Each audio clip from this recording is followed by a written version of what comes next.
ஸ்ரீமதே ராமானுஜாய நமக.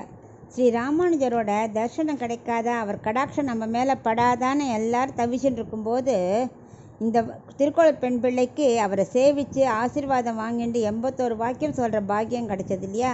அதில் இன்றைக்கி நம்ம 34வது வாக்கியம் பார்க்க போகிறோம். இடைக்கழியில் கண்டேனோ முதலாழ்வார்களைப் போலே. முதலாழ்வார்ங்கிறது பொய்கை ஆழ்வார், பூதத்தாழ்வார், பேயாழ்வார். மொத்தம் 12 ஆழ்வார் இல்லையா. இவா 3 பேரும் முதலாழ்வார்னு சொல்லுவாள். இவா 3 பேரும் துவாபர யுகத்தில் கடைசியில் அவதரித்தா, அடுத்தடுத்த நாட்கள் அவதரித்தா. முதல்ல பொய்கை ஆழ்வார் பாஞ்சஜன்ய அம்சம் தாமரை மொட்டில் அவதரித்தார். திருவெக்கால அந்த குளத்தில் தாமரை மொட்டு மேலே அவதரித்தார். அவர் ஐப்பசி திருவோணத்தில் அவதரித்தார். ரெண்டாவது பூதத்தாழ்வார், அவர் ஐப்பசி அவிட்டம் திருக்கடல் மல்லையில் அவதரித்தார். குறுக்கத்தி பூ தோட்டத்தில் அவதரித்தார். அவரும் விஷ்ணுவோட கௌமோதகம் அம்சமாக அவதரித்தார். மூணாவது பேயாழ்வார், அவர் திருமயிலையில் குளத்தில் செவ்வலி மலரில் அவதரித்தார். நந்தக்கியோட அம்சம். இப்படி 3 பேரும் பூவில் தான் தோன்றினார்கள். அயோனியர்கள், கர்ப்பவாசம் இல்லாமல் அவதரித்தவா. 3 பேர் யோகிகள்.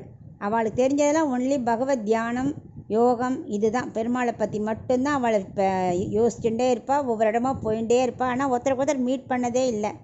இவரோட பக்தி இருக்கு இல்லையா, இவர் எப்போவுமே பகவானோட கல்யாண குணங்களை பற்றி பேசிகிட்டே இருக்கிறதுனால அதை பேசவும் கேட்கவும் தான் ஆசைப்படுவாளாம்.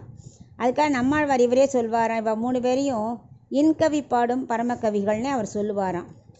இப்படி இவ போயின்னு இருக்கும்போது ஒரு நாளைக்கு பகவானுக்கு ஒரு ஆசை, இவ 3 பேரையும் ஒரே இடத்துல சந்திக்க வச்சு நம்ம அவளுக்கு தர்ஷன் கொடுக்கணும்னு அவர் முடிவு பண்ணிட்டார். ஸோ அவர் சங்கல்பம் பண்ணியாச்சுன்னா அப்புறம் நடக்காமல் இருக்குமா. ஒரு நாள் பொய்கை ஆழ்வார் திருக்கோவிலூருக்கு வந்தால் நட சாத்தியிருக்கு. வெளியில் ஒரே மழை, இருட்டு வேறு. ரெண்டாவது கதவை சாத்திட்டே, நாளைக்கு காம்பல் தான் பெருமாள் தரிசிக்க முடியுங்க, எங்கேயா தங்கலான்னு சொல்லிட்டு பக்கத்தில் பார்த்தா பிருகண்ட மகரிஷியோட குட்டில் இருந்தது. அவர்கிட்ட போய் சொல்கிறா, ராத்திரி தங்கிக்க எனக்கு ஒரு இடம் வேணுமே அப்படின்னு. அவர் ஒரு இடைக்கழியை காமிக்கிறார். இடைக்கழினா வராண்டாம், இங்கே நீங்கள் தங்கிக்கலாம், ஒருவர் படுக்கலாம் அப்படின்னு அவர் சொல்கிறார். உடனே அவர் அங்கே போய் தங்கிட்டார். கொஞ்ச நேரத்துலேயே பூதத்தாழ்வார் வந்தார். அவரும் அதே மாதிரி மகரிஷிட்ட கேட்ட உடனே, அங்கே ஒருத்தர் படுத்துன்னு இருக்கார், நீங்கள் அங்கே போகலாம், ஒருவர் படுக்கலாம், இருவர் இருக்கலாம் அப்படின்னு சொன்னார். மூணாவதாக பேயாழ்வாரும் வந்துட்டார். அப்போது பொய்கையாழ்வார் பூதத்தாழ்வார் ரெண்டும் சேர்ந்து ஒருவர் படுக்கலாம், இருவர் இருக்கலாம், மூவர் நிற்கலாம் அப்படின்னு சொல்லி இவரை வரவேற்று 3 பேருமே அங்கே நின்றுட்டு பகவத்தோட கல்யாண குணங்களை பற்றி பேசிகிட்டே இருக்கா.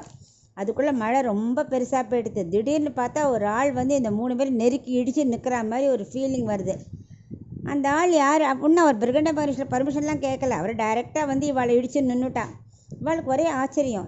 அது பொய்கையாழ் பக்கத்தில் நான் ஆஜானுபாக ஒரு இடல் ஒருத்தர் நிற்கிறாளே ஒரு, ஆனால் முகத்தை பார்த்தா எங்கேயோ ரொம்ப தெரிஞ்சவ மாதிரி இருக்கே, பரிச்சயமான மாதிரி இருக்கே, திடகாத்திரமாக ஜோராக இருக்காரேன்னு பார்த்துக்கிறார். உடனே என்ன பண்ணார், பாசுரத்தாலே ஒரு விளக்கேற்றுறார். வையம் தகலியான்னு இருக்கு இல்லையா, அந்த பாசுரத்தாலேயே அவர் ஒரு விளக்கேற்றுறார். அதாவது வையம் தகலைன்னா பூமியே தகலியா, பவுல் மாதிரி, அது விளக்கா மாதிரி. அடுத்தது கடலே எண்ணெய், சூரிய கதிர்களே விளக்கு, என்னோடய பாமாலை தான் உனக்கு மாலையாக சூட்டினேன் அப்படின்னு அவர் பாடுறார். உடனே இவர் என்ன பண்ணார், பூதத்தாழ்வார் அன்பையே பவுலாக வச்சுட்டு ஆர்வத்தையே நெய்யாக்கி தன்னோட சிந்தையே திரியாக்கிட்டு ஞானச்சுடர் விளக்கேற்றினேன் அவர் பாடுறார். இவா 2 பேரும் ஞானத்தால் விளக்கேற்றின உடனே பேயாழ்வாருக்கு தெரிஞ்சே போயிடுத்து யாருன்னு. திருக்கண்டேன் பொன்மேனி கண்டேன் அவர் பாசனம் ஆரம்பிக்கிறார். ஏன்னா ஸ்ரீதேவி ஸ்ரீமன் நாராயணோட சூரிய கதிர்களை நான் பார்த்தாச்சு, பொன்னாழி சங்கம் எல்லாம் பார்த்தேன், பகவானே நான் கண்டேன் அப்படின்னு அவர் பாடுறார். ஒரே ஆச்சரியம். பகவான் தர்ஷனம் கொடுத்தா ஸ்ரீதேவி பூதேவி அவளோட எல்லாரோடையும் தர்ஷனம் கொடுக்குறார். அதைத்தான் இந்த பெண் பிள்ளை இப்போ சொல்கிறா. இந்த 3 பேர் இப்படி இடித்து நிற்கிற அளவுக்கு பாக்கியம் பண்ணாலே, நான் அந்த பாக்கியத்தை பெற்றேன்னா இங்கே ரொம்ப இடம் கொஞ்சமாக இருக்குது, எனக்கு கஷ்டங்கள் நிறையா இருக்குது, இங்கே இருக்க இடம் இல்லைன்னு இந்த பெருமாளை கவனிக்காமல் நான் கிளம்புறதுலே இருக்கேனே, ஒரு நம்பிக்கை பக்தி வேண்டாமா, நம்பிக்கை வேண்டாமா, பகவான் நம்ம காப்பாற்றுவார் வேண்டாமா அப்படின்னு ராமானுஜர்கிட்ட சொல்கிறார். ஆனால் நம்ம என்ன பண்ணணும், எப்போதாலும் உடல் சுகத்தை எண்ணிட்டு இங்கேயே இப்படி இருக்கணும் அப்படி இருக்கணும், இந்த கஷ்டத்தெல்லாம் நம்மளால் பட முடியாது அப்படிலாம் புலம்பக்கூடாது.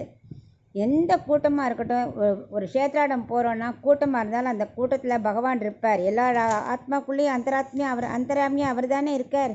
ஸோ நம்ம முகம் சுளிக்காமல் எல்லாரையும் பாகவதாளாக நினச்சிண்டு பொறுமையாக இருக்கணுங்கிறது தான் இந்த வாக்கியத்தை நம்ம தெரிஞ்சிக்க வேண்டியது. அதான் இந்த பெண் பிள்ளை சொல்கிறா, இடைக்கழியில் கண்டேனோ முதலாழ்வார்களைப் போலே. அவளை பாலி நம்ம கண்டு பார்க்கணும் பொறுமையாக, நமக்கு அந்த பக்தி இல்லையே அப்படின்னு அவள் அதை சொல்கிறாள்.